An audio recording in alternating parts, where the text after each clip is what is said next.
ಸಿಲುಕಿದ್ದ 213 ಕನ್ನಡಿಗರು ವಾಪಸ್ ಆಗಿದ್ದಾರೆ.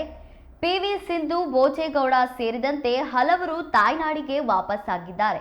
3 ದಿನಗಳ ಆತಂಕಕ್ಕೆ ಈಗ ತೆರೆಯನ್ನ ಎಳೆಯಲಾಗಿದೆ. ಇರಾನ್ ಮೇಲೆ ಅಮೆರಿಕ, ಇಸ್ರೇಲ್ ದಾಳಿ ನಡೆಸಿದ್ರಿಂದ ಬಂದಾಗಿದ್ವು ವಿಮಾನ ನಿಲ್ದಾಣಗಳು. ದುಬೈ, ಅಬುಧಾಬಿ ವಿಮಾನ ನಿಲ್ದಾಣದಲ್ಲಿ ಆತಂಕದ ವಾತಾವರಣ ಸೃಷ್ಟಿಯಾಗಿತ್ತು. ಸೋಮವಾರ ತಡರಾತ್ರಿ 2 ವಿಮಾನದಲ್ಲಿ ವಾಪಸ್ ಆಗಿದ್ದಾರೆ.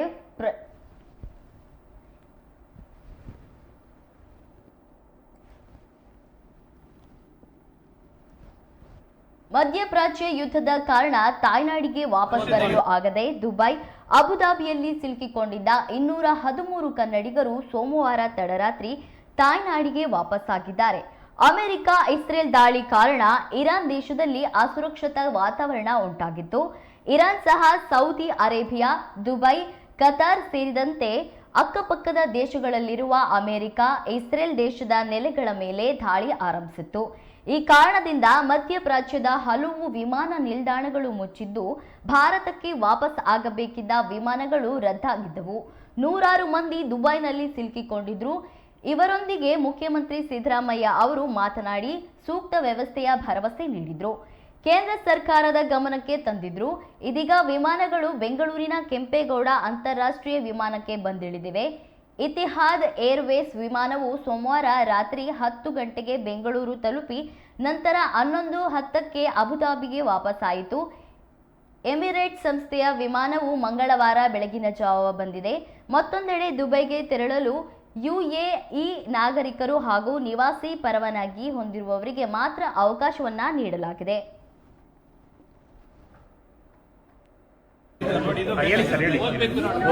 ನಾನಿದ್ದೀನಿ ನಿಮ್ಮ ಮೊಮ್ಮಗಂತರ ಅಳದೇನಿಕ್ಕೆ ಆರಾಮಾಗಿರಿ. ಭಗವಂತ ಇದ್ದಾನೆ ನೋಡ್ಕೊತಾನೆ.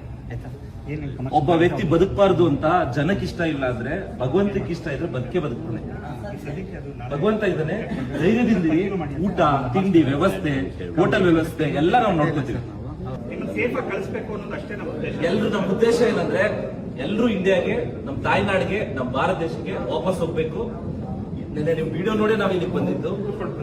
ನಿಮ್ ಮನೆಯವ್ರಿಗೂ ಅಷ್ಟೇ, ಯಾರ್ಯಾರು ಇಲ್ಲಿ ನೋಡ್ತಾ ಇದ್ದೀರಾ ಅವ್ರ ಮನೆಯವರು ಯಾರು ಚಿಂತೆ ಮಾಡ್ಬೇಕಾಗಿಲ್ಲ. ಎಲ್ರು ನಮ್ ಜೊತೆಲಿ ಇದಾರೆ, ಸೇಫ್ ಆಗಿದ್ದಾರೆ. ನಾವು ಉಳಿದಿರೋ ಜಾಗದಿಂದ 10 ನಿಮಿಷ ಏನೇ ಇದ್ರು ಇಮಿಡಿಯೇಟ್ ಆಗಿ ಫೋನ್ ಮಾಡಿ, ಎಲ್ಲೇ ಇದ್ರು ಸರಿ ನಾವು ಬರ್ತೀವಿ. ಓಕೆನಾ? ಬೇಕಾದ್ರೆ ಇವ್ರ ಜೊತೆ ಕೂತ್ಕೋತೀವಿ, ಮಾತಾಡ್ತೀವಿ, ಕಷ್ಟ ಸುಖ ಕೇಳ್ತೀವಿ, ದಿನಪೂರ್ತಿ ಇಲ್ಲೇ ಕೂರ್ತೀವಿ. ಸೂಪರ್.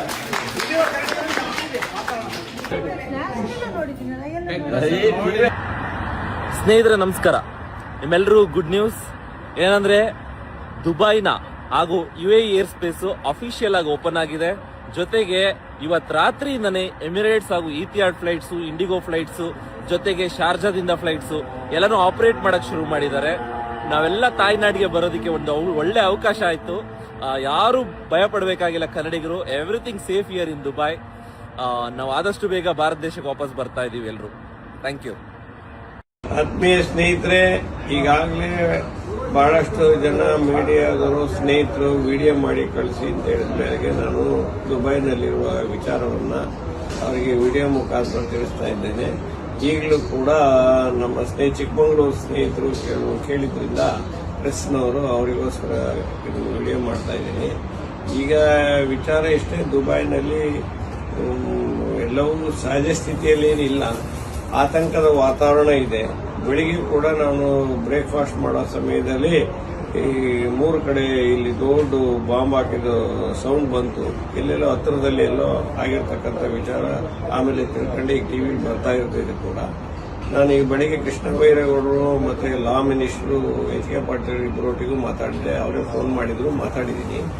ಅವರು ಮಾತಾಡುವಾಗ ಅವರಿಗೆ ಕೆಲವು ಸಲಹೆಗಳನ್ನ ಹೇಳಿದೆ. ಏರ್ಪೋರ್ಟ್ನಲ್ಲಿ ಈಗಾಗಲೇ ಇರ್ತಕ್ಕಂಥ ಅನೇಕ ಕನ್ನಡಿಗರನ್ನ ವೀಸಾ ಮುಖಾಂತರ ಆಚೆ ತನ್ನಿ, ಮತ್ತೆ ಅವರಿಗೆ ಇಲ್ಲಿ ಶೆಲ್ಟರ್ ವ್ಯವಸ್ಥೆ ಮಾಡಿ, ಮತ್ತೆ ಅವ್ರಿಗೆ ಏನು ಕಷ್ಟಗಳಿದೆ ನೋಡಿ.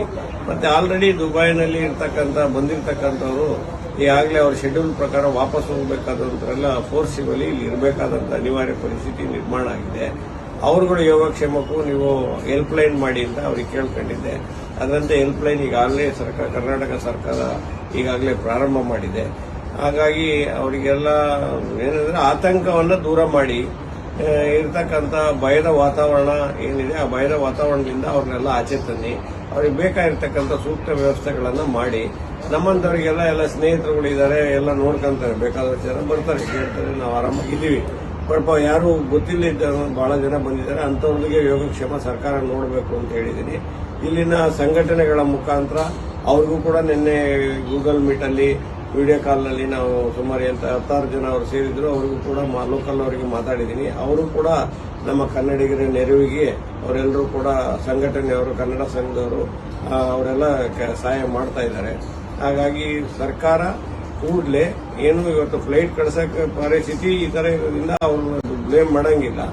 ಮತ್ತು ಇರ್ತಕ್ಕಂಥವ್ರು ನೆಮ್ಮದಿಯಿಂದ 4 ದಿನ ಇಲ್ಲಿ ಇದ್ದು ಮತ್ತೆ ವಾಪಸ್ ಎಲ್ಲ ನಾರ್ಮಲ್ ಸ್ಥಿತಿಗೆ ಬರೋ ತನಕ ಅವ್ರ ಯೋಗಕ್ಷೇಮ ನೋಡ್ಲಿ ಅನ್ನೋದು ನನ್ನ ಅಭಿಪ್ರಾಯ ಮತ್ತು ಅವ್ರ ವಿನಂತಿ. ಸರ್ಕಾರ ಆ ಕೆಲಸ ಮಾಡ್ತಾ ಇದೆ, ಇನ್ನೂ ಜೋರಾಗಿ ಮಾಡಲಿ, ಎಲ್ಲರಿಗೂ ಆತಂಕದ ವಾತಾವರಣವನ್ನು ದೂರ ಮಾಡಲಿ ಅಂತೇಳಿ ನನ್ನ ಒಂದು ಮನವಿ. Thank you.